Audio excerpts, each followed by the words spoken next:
subscribe. Ketahui barometer, ukuran kefakiran, ukuran kemiskinan, maka itu kita terapkan ke dalam diri kita. Apakah kita termasuk atau tidak? Kalau termasuk, silahkan ambil zakat. Kalau tidak kebagian, bisa lapor sama RT sama RW. Tapi kalau seandainya kita tidak termasuk fakir miskin, jangan sekali-kali untuk menerima. Assalamualaikum warahmatullahi wabarakatuh. Bismillah, walhamdulillah, wassalatu wassalamu ala rasulillah Muhammad bin Abdillah wa ala alihi wa sahbihi wa mawalah. Qala ta'ala yarfa'illahu alladhina amanu minkum walladhina utul ilma darajat. Wa qala an-nabi sallallahu alaihi wasallam man salaka tariqan yaltamisu fihi ilman sahhalallahu lahu bihi tariqan ilal jannah. Yang saya hormati dan saya muliakan segenap hadirin wal hadirat jamaah Masjid Al-Mujahidin, wabil khusus Ketua Dewan Kemakmuran Masjid Bapak Haji Aceh dan seluruh jajaran pengurusnya, begitu pula yang sama-sama kita hormati Bapak Haji Maman, Bapak Haji Bandi, dan Bapak Haji Adeh selaku donatur daripada keluarga besar muwakif Masjid Almarhum Haji Icang. Kita doakan mudah-mudahan almarhum Haji Icang yang mewakafkan masjid ini senantiasa Allah terima iman Islamnya, diluaskan kuburnya, dijadikan kuburnya raudhah min riyadhil jinan. Para donatur, para tokoh, para sesepuh, kita doakan mudah-mudahan senantiasa Allah panjangkan umurnya, disehatkan badannya, ditambah-tambah keberkahan di dalam hidupnya. Wabil khusus yang sama-sama kita hormati dan kita muliakan para guru, para asatidzah wal ustadzat, para tokoh, para sesepuh, bapak-bapak, ibu-ibu, dan segenap kaum remaja yang dimuliakan Allah, yang mohon maaf tidak bisa disebutkan satu persatu namanya, namun tidak mengurangi rasa hormat dan ta'zim saya kepada beliau-beliau semua. Hadirin hadirat yang dimuliakan Allah, hari ini adalah hari Sabtu tanggal 22 Maret tahun 2025. Itu tanggal Masehinya. Tanggal Hijriyahnya kira-kira tanggal berapa Bapak Ibu? Sama ya, tanggal 22 Ramadan. Geus mareli baju anyar cah? Geus. Ke mana? Tanah Abang. Tanah Abang rame deh aya namanya. Nah, Bapak Ibu yang dimuliakan Allah, artinya apa? Artinya kita sudah berada di penghujung bulan suci Ramadan. Para ulama mengatakan bahwa kemuliaan bulan Rajab ada pada 10 hari pertamanya, dan kemuliaan bulan Sya'ban ada pada 10 hari keduanya. Sementara kemuliaan bulan suci Ramadan ada pada 10 hari terakhirnya. Apa kemuliaan bulan suci Ramadan yang terletak pada 10 hari terakhirnya? Para ulama mengatakan kemuliaan tersebut adalah malam Lailatul Qadar. Maka Bapak Ibu yang dimuliakan Allah, mari sama-sama kita hidupkan 10 terakhir bulan suci Ramadan ini dengan berbagai macam aktivitas ibadah, dengan baca Quran, zikir, tahajud, dan lain sebagainya. Kalau di masjid saya, Masjid Nur Saadah yang dekat rumah saya, itu kita hidupkan 10 malam terakhir bulan suci Ramadan dengan kajian kitab. Ya, sebelumnya ibadah masing-masing, ada yang sholat, ada yang zikir, dan lain sebagainya. Nanti jam 2:30, kalau tahun kemarin kita mulai dari jam 11 sampai jam 1. Sekarang kita geser ke akhir waktu. Jadi kumpul jam 2, 2:30 kita mulai kajian kitab tasawuf, yaitu Sirrul Asror, yang dikarang oleh Syekh Abdul Qadir Al-Jailani, dari 2:30 sampai 3:30 ya. Kalau di Masjid Nurul Huda itu dimulai dari jam 1. Dari jam 1 zikir, tahlil, tahmid, baca Quran, kemudian disambung dengan kajian sampai tiba waktu sahur. Jam 4 nanti sahur bersama ya. Nah itulah jadi beberapa masjid yang berusaha untuk menghidupkan 10 terakhir malam bulan suci Ramadan. Karena memang di sana terdapat satu malam yang sangat mulia. Satu malam yang kalau kita beribadah pada malam tersebut, maka ibadah kita akan tercatat sebagai ibadah 1000 bulan. 1000 bulan kalau dikonversikan ke tahun jadi berapa tahun Bapak Ibu? 84 tahun kurang lebih ya.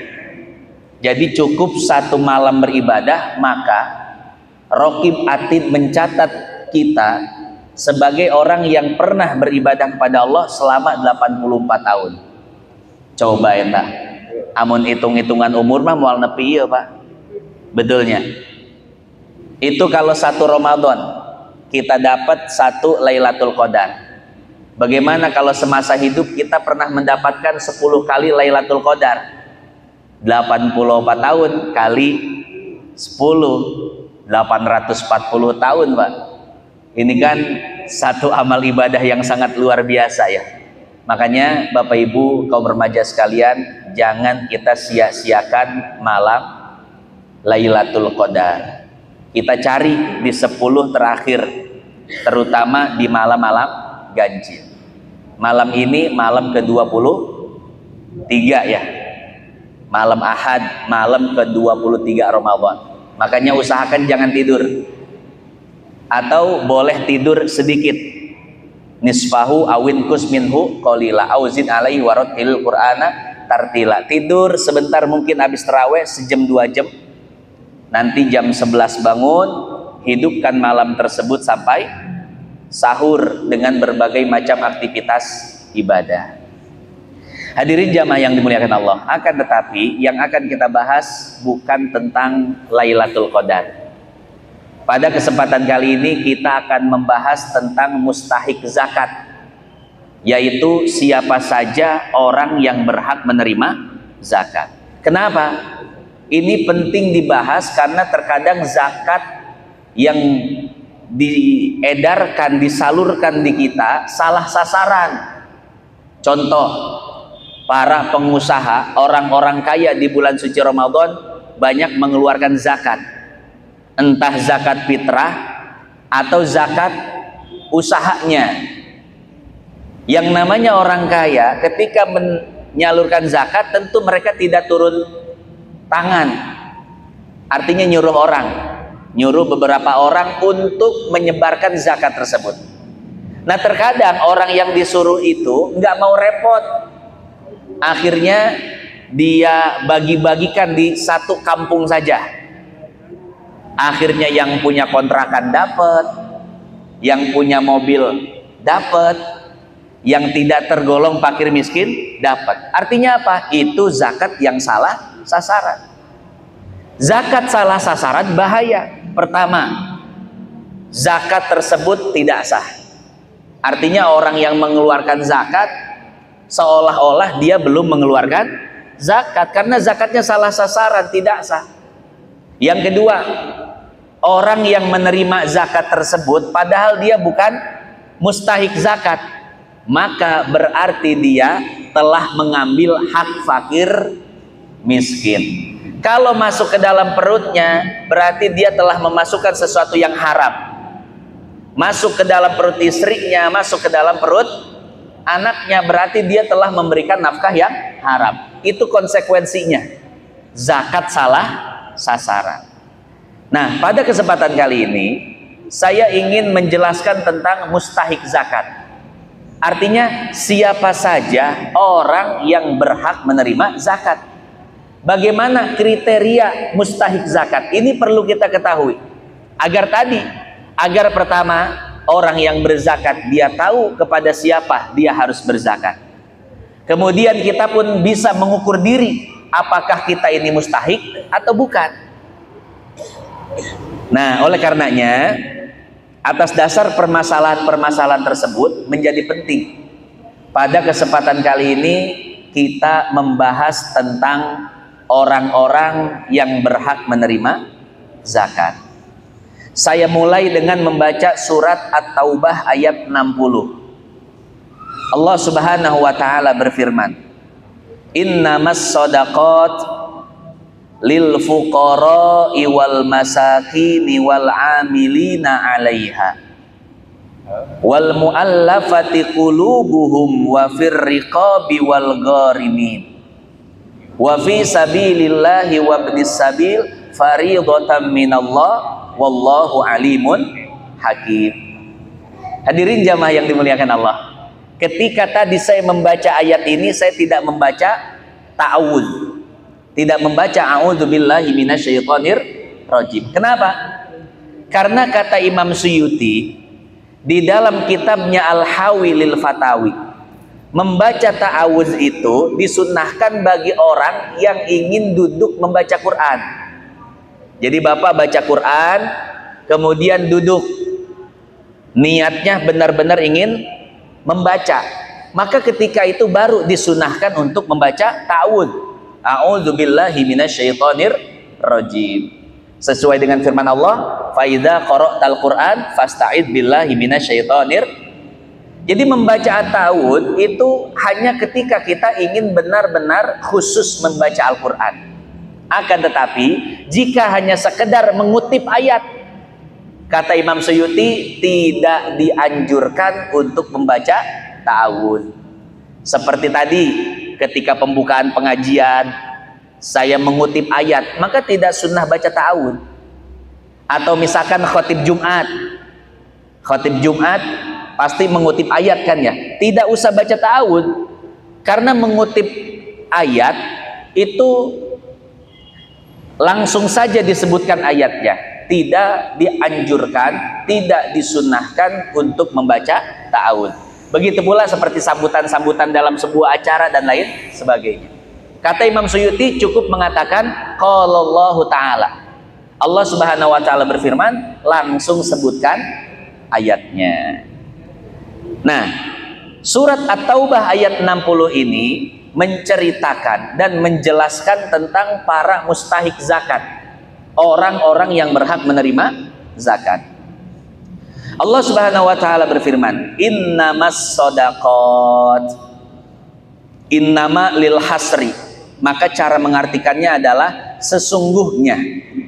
Sedekah itu terbatas hanya sampai situ, terbatas hanya untuk siapa? Lil fuqara'i wal masakin.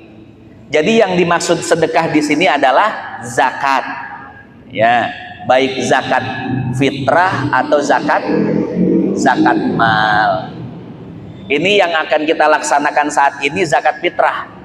Karena zakat fitrah itu memang waktunya ketika masuk Ramadan dan masuk Syawal. Sempat hidup di Ramadan dan sempat hidup di bulan Syawal, maka wajib mengeluarkan zakat fitrah. Nah, selain zakat fitrah, ada juga yang disebut dengan zakat mal atau zakat harta. Nah, ini kira-kira apakah semua harta yang kita miliki wajib dizakati atau tidak? Kita punya rumah, apakah wajib dikeluarkan zakatnya? Kita punya mobil, bahkan bukan cuma satu mobil kita, punya 2, punya 3 mobil. Apakah mobil wajib dikeluarkan zakatnya? Kita punya kontrakan, apakah ada zakatnya? Kita punya tabungan di ATM atau di rumah berbentuk uang atau berbentuk emas, apakah ada zakatnya? Nah, itu pembahasan tersendiri nanti ya. Itu pembahasan tentang harta-harta yang wajib dizakati. Nah, pada kesempatan kali ini kita tidak bahas itu. Kita akan membahas siapa orang yang berhak menerima zakat. Nah, sesungguhnya sedekah-sedekah itu terbatas hanya pada pertama, lil fuqara, yaitu bagi orang fakir. Yang kedua, wal masakin, yaitu orang miskin. Nah, Bapak Ibu yang dimuliakan Allah, apa definisi fakir dan apa definisi miskin? Ini beda. Sekarang kita bahas definisi fakir dulu. Kata para ulama, yang namanya fakir adalah man laisa lahu malun aslan. Orang yang tidak memiliki harta sama sekali. Atau lahu kasbun.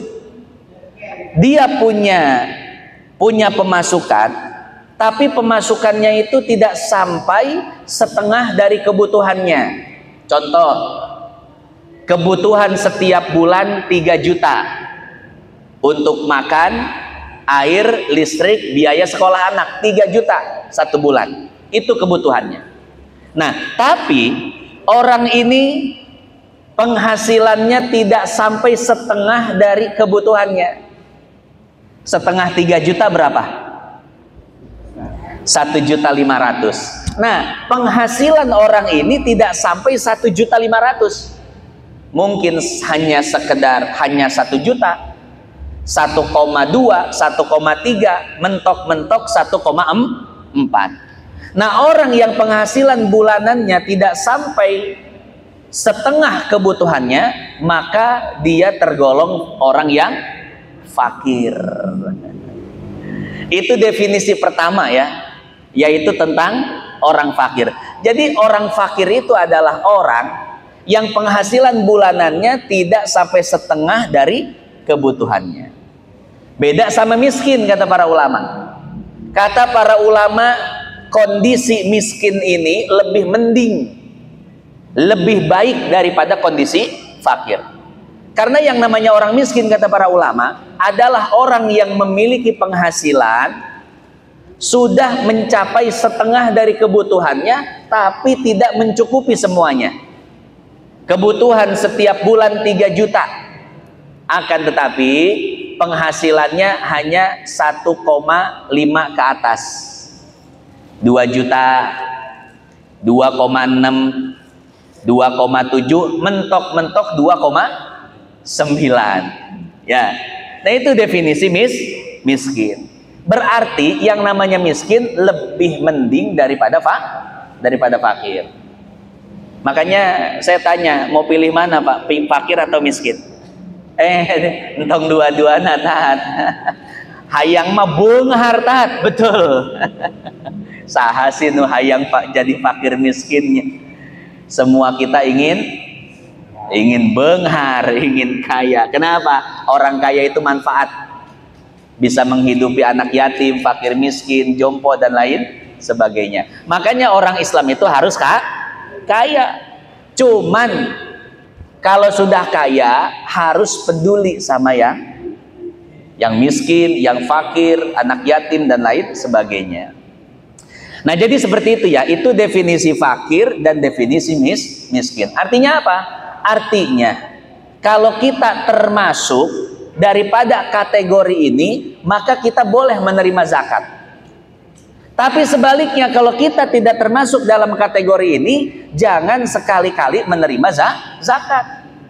Maka ketika ada zakat salah sasaran ke rumah kita, Biasanya RT RW yang bagiin gak mau ribet. Guys bagikan di warga aing we daripada repot-repot keluar nyari sesuai kriteria kan susah Pak. Akhirnya itu zakat disebar hanya di satu RT saja, atau di 2 RT, atau beberapa RT. Semua warga di situ dapat zakat. Nah, di sini ketika ada zakat salah sasaran, maka kita harus bisa mengukur diri Bapak Ibu. Kalau kita tidak tergolong fakir miskin, maka zakat salah sasaran itu kita harus berani menolaknya. Mohon maaf Pak RT, Pak RW, saya tidak berhak menerima zakat. Kenapa? Saya tidak tergolong fakir, juga tidak tergolong miskin. Kalau saya menerima zakat ini, berarti saya mengambil hak fakir miskin. Tuh ya, di situ poinnya. Jadi ketika kita mengetahui barometer, ukuran kefakiran, ukuran kemiskinan, maka itu kita terapkan ke dalam diri kita. Apakah kita termasuk atau tidak? Kalau termasuk, silahkan ambil zakat. Kalau tidak kebagian, bisa lapor sama RT sama RW. Tapi kalau seandainya kita tidak termasuk fakir miskin, jangan sekali-kali untuk menerima. Karena begini Bapak Ibu yang dimuliakan Allah, ini mah di tempat saya ya, di Tegal Gede RT 11, insya Allah di dia mah teu kejadian. Ini mah di tempat saya orang RT 11, tapi KTP-nya KTP sini. Enggak, orang sana. Di RT 11 di tempat saya, rumahnya 2 tingkat, tapi ketika tidak dapat zakat, dia nagih. Teh, geuning aing teh kabagian cenah. Lah, imah 2 tingkat hayang menang zakat, Pak. Kade, Pak. Jangan sampai kejadian di dia. Yang punya kontrakan nggak dapat zakat, nagih teh. Mana jatah aing? Wah, jatah aing. Punya kontrakan, Pak. Punya mobil bahkan. Masya Allah. Artinya apa? Artinya ada kefakiran, kemiskinan lain yang harus kita hilangkan. Bukan kefakiran, kemiskinan sosial, tapi yang harus kita hilangkan adalah kemiskinan dan kefakiran batin kita. Tuh. Karena jujur Pak, untuk menghilangkan kemiskinan di muka bumi ini mustahil. Mustahil, nggak bakal bisa. Karena itu merupakan sunnatullah, ada yang kaya, ada yang miskin. Allah Subhanahu wa taala berfirman, "Walau basatallahu rizqa li'ibadihi fil ard labagau." Walau basatallahu rizqa li'ibadihi labagau fil ard. Andai Allah membuat semua hambanya jadi orang kaya, niscaya sistem kehidupan di muka bumi ini akan hancur. Betul nggak Pak? Misalkan semua orang kaya, jadi jelma teh beunghar kabeh, entong sanegara sacikarang weh. Sacikarang jelma beunghar kabeh. Kira-kira Pak, sistem kehidupan di Cikarang rusak nggak? Pasti rusak. Kalau orang satu negara, satu dunia kaya semua, coba bayangkan, saha anu arek nyawa, saha anu arek jadi kuli bangunan, saha anu arek jadi naon deui. Pokoknya mah mual bener weh. Hirup geus mual bener, mun jelema kaya kabeh, Pak. Moal aya beas, moal arek ngabangun imah ge hese neangan tukang bas. Tukang bas lah jelema beunghar kabeh. Maka jika semua orang itu kaya dan kemiskinan benar-benar tidak ada, sistem kehidupan ini akan hancur, Pak. Betul ya? Dan sebaliknya, kalau seandainya semua orang miskin, wah, sadunia malarat kabeh. La ilaha illallah. Kumaha ceritana, Pak? Rusak juga kehidupan. Maka sunnatullah, merupakan sunnatullah di alam dunia ini, harus ada yang kaya, harus ada yang miskin. Harus ada yang pinter, harus ada yang bodoh. Harus ada yang di atas, harus ada yang di bawah. Harus ada pejabat, harus ada rakyat biasa. Itu namanya sistem kehidupan yang merupakan sunnatullah. Jadi yang namanya kemiskinan itu tidak akan bisa diberantas Pak sampai kapanpun. Maka kewajiban kita itu bukan memberantas kemiskinan sosial, tapi kewajiban kita adalah memberantas kemiskinan hati. Ini jangan sampai kita punya hati miskin, Mbak. Jangan sampai kita punya jiwa miskin. Karena sekaya apapun, sebanyak apapun duit kita, kalau jiwa kita miskin, hati kita miskin, maka selamanya hidup kita akan sulit. Bagaimana gambaran hati miskin? Gambaran hati miskin itu adalah orang yang tidak pernah cukup dengan pemberian Allah. Geus dibere motor ku Allah hayang mobil, geus boga Avanza hayang boga Fortuner, geus boga Fortuner hayang boga Alphard, geus boga Alphard hayang boga kereta, geus boga kereta hayang boga kapal jet. Lah, wa nafsu katifli intuhmilhu syabba ala hubbir radai wa in taftimhu yanfatini. Kata Imam Busiri, yang namanya nafsu itu tidak akan pernah ada kenyangnya, dia akan terus menagih. Makanya Pak, amun orang nurut ke nafsu terus, moal aya beakna dunia mah, betul ya? Geus boga ieu hayang boga itu, geus boga itu hayang boga nu lain gitu. Makanya kewajiban kita itu bukan menghilangkan kefakiran sosial, kemiskinan sosial, tidak. Kewajiban kita menghilangkan kefakiran, kemiskinan yang ada di dalam kolbu kita. Jangan sampai kita miskin hati, jangan sampai kita miskin kolbu, Pak, ya. Nah, ini kita mulai dari diri kita dulu. Kita mulai dari yang ngaji-ngaji dulu, ya. Jangan sampai kita punya hati yang fakir, hati yang miskin. Nah, jadi seperti itu. Kita kembali ke ayat tadi, At-Taubah ayat 60. Itu golongan yang pertama dan golongan yang kedua. Yang berhak menerima zakat, baik zakat fitrah atau zakat harta, adalah fakir miskin. Yang ketiga, wal amilina 'alaiha. Orang yang berhak menerima zakat adalah para amil zakat. Pertanyaannya adalah, siapakah amil zakat? Apakah panitia-panitia zakat yang dibentuk oleh masjid, dibentuk oleh musola, sekolah, komunitas, apakah termasuk amil zakat atau tidak? Kemudian, nah ini bisa dilihat di dalam kitab Fathul Qorib, karangan Syekh Muhammad Ibnul Qasim Al-Ghazi. Apa kata beliau? Yang namanya amil huwallazi yasta'miluhul imam, yaitu orang yang diangkat oleh pemerintah. Dia punya SK dari desa, itulah yang namanya amil. Artinya apa? Kalau tidak mendapatkan mandat dari pemerintah, tidak ada SK dari desa, maka dia tidak termasuk amil. Berarti panitia-panitia zakat yang dibentuk oleh masjid, musola, madrasah atau satu komunitas itu tidak termasuk amil zakat. Artinya apa? Artinya panitia zakat tidak berhak untuk menerima zakat. Saya ulangi lagi Bapak Ibu, panitia zakat tidak berhak untuk menerima zakat, kecuali kalau panitianya itu tergolong fakir miskin. Maka panitia zakat berhak menerima zakat bukan atas nama amil, tapi atas nama fakir miskin. Ini sudah jadi kebiasaan di kita. Panitia zakat itu sebelum membagi-bagikan sudah menyisihkan jatah dulu ya. Ya, jatah panitia di dia. Salah. Panitia zakat tidak punya jatah zakat, Pak. Karena panitia zakat itu basisnya atau prinsipnya adalah at-tabarru, sukarela, tanpa mengambil sedikit pun dari aktivitas zakat tersebut. Ya. Jadi saya tegaskan bahwa yang namanya amil hanyalah orang-orang yang ditunjuk oleh pemerintah mendapatkan SK dari desa, itu namanya amil. Adapun panitia-panitia zakat yang dibentuk oleh masjid, musola, komunitas tertentu, itu tidak termasuk amil.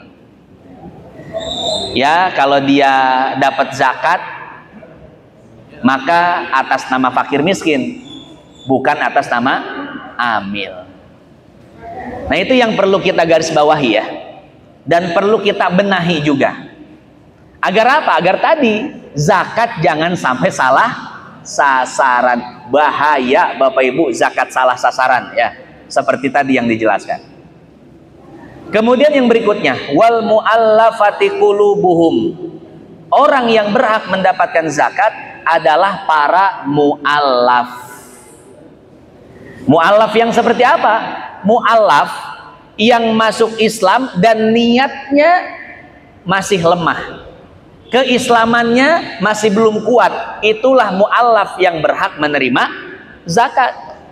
Tapi kalau muallaf orang masuk Islam kemudian imannya sudah kuat, itu dilihat dari aktivitas sehari-hari. Sholat ke masjidnya rajin, ngaji kemana-mana datang, berarti imannya sudah kuat. Kalau imannya sudah kuat, keislamannya sudah mantap, maka orang tersebut tidak lagi disebut mu'allaf. Jadi mu'allaf itu ada batas waktunya Pak ya. Batas waktunya tadi sampai dilihat imannya sudah mantap, ibadahnya sudah rajin, itu sudah bukan mu'allaf lagi. Jangan sampai mu'allaf itu jadi status seumur hidup. Nggak ada mu'allaf seumur hidup atau bahkan mu'allaf keturunan. Pak, saya minta zakat, kenapa? Karena bapak saya mu'allaf, saya keturunan mu'allaf. Nggak ada zakat ya. Nah, jadi yang namanya mu'allaf itu tidak seumur hidup dan tidak keturunan. Ya, kalaupun dia minta zakat, maka harus terdaftar atau tergolong sebagai fakir miskin. Misalkan ada orang masuk Islam, kemudian imannya sudah kuat, tapi dia tergolong fakir miskin, maka dia mendapatkan zakat tapi atas nama fakir miskin, bukan atas nama mu'allaf. Nah, jadi yang disebut mu'allaf seperti itu ya pengertiannya. Orang yang masuk Islam dan niatnya masih lemah, imannya belum mantap, maka kata Nabi, berikan zakat agar imannya semakin mantap. Kemudian yang berikutnya, wafir riqab, yaitu seorang budak yang berusaha menebus dirinya. Cuman zaman sekarang Pak sudah tidak ada lagi perbudakan ya. Dulu di awal-awal Islam, orang beriman terbagi menjadi dua kasta, kasta merdeka dan kasta hamba sahaya. Tapi sekarang alhamdulillah sudah tidak ada lagi kasta-kastaan di dalam Islam. Semuanya sama, yaitu merdeka di hadapan Allah Subhanahu wa taala. Di hadapan Allah semua manusia sama. Yang membedakan hanya takwanya saja. Inna akramakum indallahi atqakum. Orang yang paling mulia di sisi Allah itu bukan si paling kaya, bukan si paling nasab, bukan si paling anak pejabat, bukan. Tapi orang yang paling mulia di sisi Allah adalah orang yang paling bertakwa. Orang kulit hitam kalau takwanya luar biasa, maka dia mulia di sisi Allah. Orang hidung pesek kalau dia takwanya luar biasa, maka dia mulia di sisi Allah ya. Nah, jadi seperti itu. Orang yang paling mulia, yang paling baik, yang paling istimewa di sisi Allah bukan dilihat dari fisiknya, hartanya, jabatannya, bukan, tapi dilihat dari ketakwaannya kepada Allah. Yang berikutnya, wal gharimina, orang yang berhak menerima zakat adalah orang yang sedang terlilit hutang. Ini kira-kira orang yang terlilit hutang yang seperti apa yang mendapatkan zakat? Apakah orang yang sedang cicilan Pajero Fortuner dapat zakat? Kan cicilan berarti boga hutang banyak. Ya, boga hutang. Tapi masalahnya cicilan Pajero ya Pak. Masalahnya cicilan Fortuner. Ilok menang zakat fitrah. Kira-kira orang yang terlilit hutang atau orang yang terkena hutang seperti apa yang berhak diberikan zakat? Atau misalkan orang yang terlilit hutang karena pinjol. Ini hati-hati Pak, pinjol. sudah merajalela. Kenapa? Karena prosesnya gampang. Cuman foto muka sama KTP cair 20 juta, 50 juta. Iming-imingannya luar biasa. Bunganya kecil, tapi bapak ditipu. Memang betul bunganya kecil, tapi biaya administrasinya gede, Pak. Hati-hati. Banyak orang yang setelah pinjaman online, setiap bulannya itu yang dicicil cuman ribanya saja, cuman bunganya saja, hutang pokoknya belum bisa dibayar sampai sekarang, Pak. Makanya orang-orang yang melakukan pinjaman online itu banyak yang stres, depresi dan lain sebagainya. Di tahun 2024 saja kemarin tercatat ada orang di Jakarta, di Tangerang, satu keluarga 3 orang bunuh diri semua. Setelah diinvestigasi, ternyata sebabnya apa? Hutang pinjaman online. Masya Allah, ternyata orang yang terjerat hutang pinjaman online itu bukan cuma stres, depresi, enggak, tapi sampai bisa menghilangkan nyawa. Kade, Pak, ya. Jangan sampai. Karena banyak orang yang curhat sama saya, Pak Ustadz, hayang pae. Kunaon hayang pae? Terlilit hutang. Hutang apa? Pinjaman online. Tiap malam, tiap hari saya didatengin Papua. Nagih hutang, saya nggak bayar hutang, marah. Akhirnya apa? Tiap hari adu mulut, tiap hari berantem. Istri jadi ikut-ikutan, anak ngelihat. Kira-kira hidup seperti itu tenang nggak Bapak Ibu? Tidak ada ketenangan. Makanya Pak Ustadz geus hayang pae. Si Amamun bunuh diri, dosana 2. Dosa pinjol, dosa bunuh diri, ulah waka pae, sancan lunas, sancan tobat. Tobat heula, karek pae teu kunanaon. Ya. Jadi yang jadi pertanyaan besar seperti ini, apakah semua orang yang terlilit hutang pinjol dan lain sebagainya itu berhak mendapatkan zakat atau tidak? Maka Bapak Ibu yang dimuliakan Allah, para ulama mengatakan orang yang terlilit hutang yang berhak ditolong oleh zakat adalah orang-orang yang berhutang dengan cara yang benar. Hutang untuk kebutuhan sehari-hari, hutang bukan dalam rangka maksiat kepada Allah, itulah orang-orang yang berhak ditolong oleh zakat. Tapi kalau cara hutangnya dengan cara yang haram, dengan cara riba, pinjol kan riba. Wa halallahu al-bai'a wa harramar riba. Allah mengharamkan riba. Kemudian kata Nabi, kullu qardin jarra naf'an fahuwa riba. Setiap hutang pinjam yang ada bunganya maka itu riba. Cara meminjamnya saja sudah salah.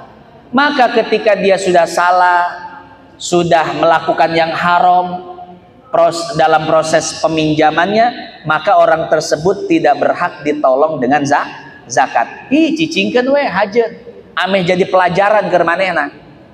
Kamari aya nu nanya, Pak Ustadz, saya punya uang lebih, boleh enggak saya alokasikan untuk membantu teman saya yang terlilit pinjol? Saya bilang, orang yang hutang pinjol jangan ditolong. Kenapa? Sebagai pelajaran buat dia. Ya. Karena masih banyak Pak orang yang harus kita tolong. Orang yang fakir, orang yang miskin, orang yang hutangnya itu untuk kebutuhan rumah tangga, itu yang harus kita tolong. Bukan orang yang hutangnya untuk ya tadi hutangnya lewat pinjol, kemudian setelah lewat pinjol digunakan judol. Betul nggak? Ini Pak, orang judi online itu luar biasa. Kemarin ada yang curhat sama saya, Pak Ustadz, satu malam saking ketagihannya judi online, saya sampai habis 10 juta. Bahkan kakak saya habis 50 juta. Padahal kita tahu bahwasanya yang namanya judi online itu penipuan. Mungkin Pak kalau judi-judi zaman dulu ya, judi-judi zaman kita tuh, judi itu harus kumpul di satu tempat, ngocok kartu atau dadu, ketahuan itu judi, bener itu. Ya, itu untung-untungan, judi namanya. Tapi judi sekarang, judi online itu bukan judi, itu penipuan. Bukan sekedar judi, tapi penipuan. Kata admin judi online-nya, ini admin judi online yang udah tobat. Dia bilang apa? Itu judi online, kita yang ngatur siapa yang menang. Ya, yang udah keluar duit banyak kita kasih menang dulu. Yang baru pertama kali main masang 10.000 kita kasih menang dulu. Biar apa? Ketagihan. Masang 10.000 menang, dia mikir gimana kalau masang 100.000. Masang 100 nggak menang, ketagihan.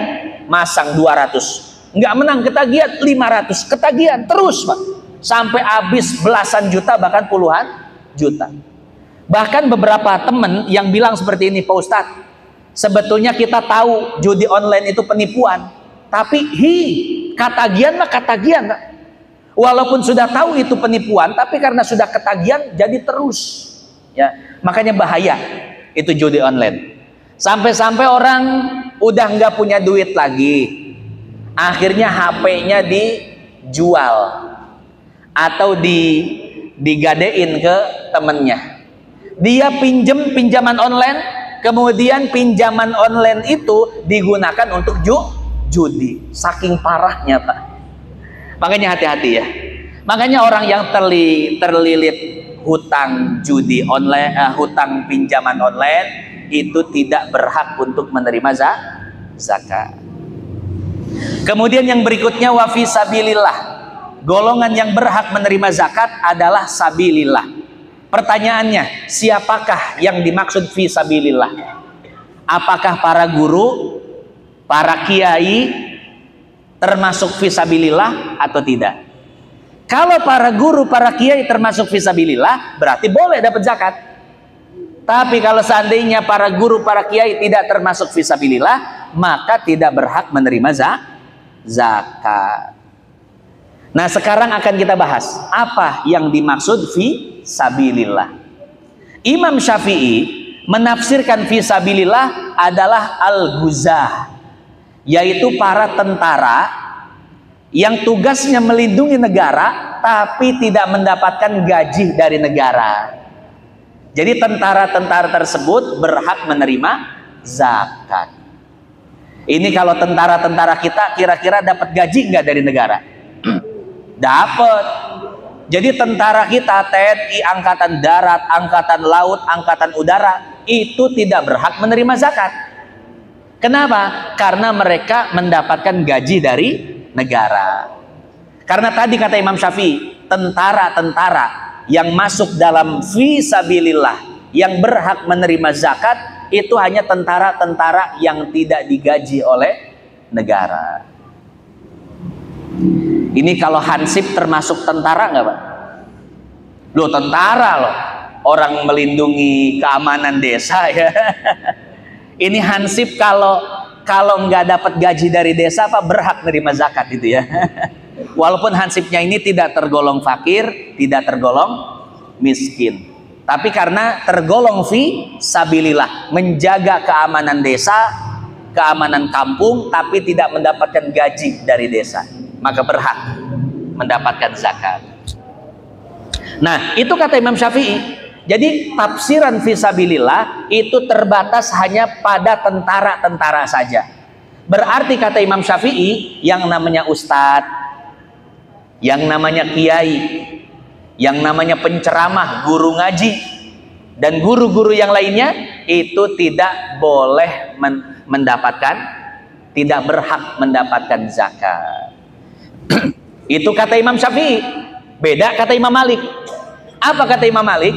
Kata Imam Malik, yang dimaksud fi sabilillah adalah jami'u wujuhil khair, semua sektor kebaikan. Maka kata Imam Malik, yang namanya guru itu termasuk sektor kebaikan. Guru, kiai, masjid, rumah sakit, majelis taklim, itu semua sektor kebaikan. Maka kita boleh, menurut pendapat Imam Malik, kita boleh berzakat ke ustadz, ngasih zakat ke kiai, ngasih zakat ke masjid, ke rumah sakit. Kemarin ada pengusaha bilang sama saya, Pak Ustadz, saya punya zakat dari perusahaan saya sekian ratus juta. Bolehkah saya mengalokasikannya, menyalurkannya ke rumah sakit? Boleh, saya bilang. Kenapa? Karena dalam mazhab Imam Malik, yang namanya rumah sakit termasuk fi sabilillah. Jadi orang-orang yang berobat nanti sudah di cover dengan dana tersebut, ya, dengan dana zakat tersebut, ya. Nah itu menurut pendapat Imam Malik. Cuman di dalam syarah Mukhtasar Al-Khalil yang dikarang oleh Al-Imam Al-Khurashi, ini beliau ulama madhab Malik. Beliau mengatakan bahwa Imam Malik membatasi zakat kepada para kiai, para ustadz, para dai itu hanya terbatas pada zakat mal saja, tidak termasuk zakat fitrah. Jadi para ustadz, para kiai tetap, walaupun menurut pendapat Imam Malik mereka itu tidak berhak untuk mendapatkan zakat fitrah. Jadi tidak boleh Bapak Ibu kita memberikan zakat fitrah kepada para ustadz, para kiai, kecuali kalau ustadznya, kiainya termasuk fakir miskin. Kalau zaman dulu tradisi di kita itu memberikan zakat kepada para ustadz, ya. Kenapa? Karena di zaman dulu para ustadz itu belum sejahtera. Para ustadz termasuk kategori fakir miskin. Makanya orang-orang dulu memberi zakat kepada para ustadz. Nah, sedangkan ustadz di zaman sekarang alhamdulillah sudah sejahtera. Jadi tidak bisa lagi zakat fitrah diberikan kepada para ustadz, kecuali tadi ya, ustadznya termasuk fakir miskin. Jadi kalau pengen zakat fitrah sama ustadz kudu pilih-pilih dulu. Mana nih ustadz yang berhak menerima zakat fitrah, mana ustadz yang tidak berhak menerima zakat fitrah. Itu konteks zakat fitrah, Pak ya. Jadi kata Imam Malik, zakat fitrah itu tidak boleh diberikan kepada para ustadz, para kiai, para guru ngaji. Beda dengan zakat mal. Zakat mal, zakat perusahaan, zakat harta itu boleh diberikan kepada para ustadz, walaupun ustadznya itu tidak tergolong fakir miskin. Tat, ayah mobil Pajero ke ustadz, mobil naon ya Pak Haji? Zakat di saya. Weh, zakatna Pajero lah, mantep. Moal aya ustadz anu nolak ieu eta moal. Lah zakatna Pajero Innova. Eta zakat perusahaan saya, Tat. Pak Haji, kunaon teu diberekeun ka fakir miskin? Tat, mun urang diberekeun ka fakir miskin paling tibang saker dahar saminggu 3 poe. Tapi amun orang mereka ustad, yo Pajero dipake ngaji. Bisa banget eta ustad ngomong aja. Dipake ibadah, kan jadi pahala, Tat. Ya sudah, kalau Pak Haji percayanya kepada seorang ustad, zakatnya itu akan dipakai jadi ibadah, maka mau tidak mau ustad pun menerimanya. Nah, jadi seperti itu ya. Artinya begini, saya ingin menjelaskan bahwasanya yang namanya zakat fitrah itu tidak boleh diserahkan pada para ustadz, kiai, guru ngaji. Tapi para ustadz, kiai, guru ngaji itu boleh mendapatkan zakat mal. Pak Haji misalkan di bulan Ramadan punya zakat 100 juta, dibagi-bagi ke ustadz-ustadz, ya, dalam bentuk uang, itu boleh, tidak jadi masalah, ya. Cuman saya anjurkan seperti ini. Kalau kita punya zakat, pertama yang harus kita perhatikan adalah guru-guru kita, terutama guru-guru ngaji kita zaman dulu, Pak. Guru ikro kita, guru yang ngajarin alif-alifan, itu yang harus kita perhatikan. Kan kalau sekarang orang resepnya sama guru-guru yang viral, guru yang udah terkenal, guru yang ngajar hadis, ngajar fikih. Sekarang orang itu senengnya sama guru-guru yang udah apa? Udah viral. Lupa sama guru-guru yang dulu ngajarin ikro. Nah sekarang Bapak Ibu sekalian, kalau sudah sukses, Bapak punya zakat, coba cari guru-guru Bapak Ibu yang zaman dulu, yang ngajarin ikro, yang ngajarin alif-alifan. Dilihat Kalau kehidupannya belum sejahtera, maka sejahterakan kehidupannya. Imahna goreng kene, bangun Pak, bangun rumahnya pakai duit zakat, itu lebih afdol. Guru kita belum sejahtera, ya, belum punya kendaraan, kasih kendaraan, itu lebih afdol. Nah, jadi Bapak Ibu, kalau punya zakat harta, maka coba perhatikan guru-guru zaman dulu yang nasibnya belum sejahtera. Itu yang pertama. Ini masukan dari saya. Yang kedua, bisa zakat harta itu Pak dijadikan zakat produktif. Bapak punya zakat harta 100 juta. Pertama, dibagi-bagikan kepada orang. Diundanglah orang 1000 orang. Kemudian dikasih amplop, masing-masing amplop 100.000, dibagikan ke 1000 orang. Atau yang kedua, zakat 100 juta itu dibagi 10 juta, 10 juta, 10 juta, tapi setiap 10 juta ini dijadikan sebagai modal untuk mengeluarkan seseorang dari zona kemiskinan. Ada orang yang masih nganggur, ya kadieu jeung saya, ayo hayang naon, hayang usaha, ya dibere modal, dibuatkan gerobak, dikasih modal untuk usaha. Fakir miskin yang punya potensi usaha, cari Pak, mana fakir miskin yang punya potensi usaha, kasih modal dari zakat. Ini kira-kira saya tanya kepada Bapak Ibu sekalian, kira-kira lebih bagus yang mana? Yang pertama, memberikan zakat tersebut dikasih amplop 100.000 buat 1000 orang, atau cukup buat 10 orang, tapi 10 orang itu bisa dikeluarkan dari zona kemiskinan. Kira-kira lebih bagus zakat yang mana? Yang kedua, nah zakat yang kedua ini disebut dengan zakat produktif. Ini digagas oleh Kiai Haji Sahal Mahfuz di dalam bukunya Nuansa Fikih Sosial. Jadi beliau punya ide, daripada zakat diberikan kepada banyak orang, hanya jadi zakat konsumtif, 3 hari 1 minggu habis. Mendingan zakat itu jadi zakat produktif, ya, biayai orang yang masih nganggur, biayai fakir miskin yang punya potensi ekonomi. Mendingan Bapak Ibu, 1 tahun kita bisa mengeluarkan 10 orang dari kemiskinan, daripada setiap tahun kita hanya memberikan sesuatu yang mungkin tidak ada bekasnya. Nah, jadi seperti itu ya. Nah, ini merupakan masukan dari saya. Daripada kita zakat secara konsumtif saja, sekedar memberikan makan yang mungkin 3 hari seminggu habis, mending kita buat zakat harta kita menjadi zakat yang produktif.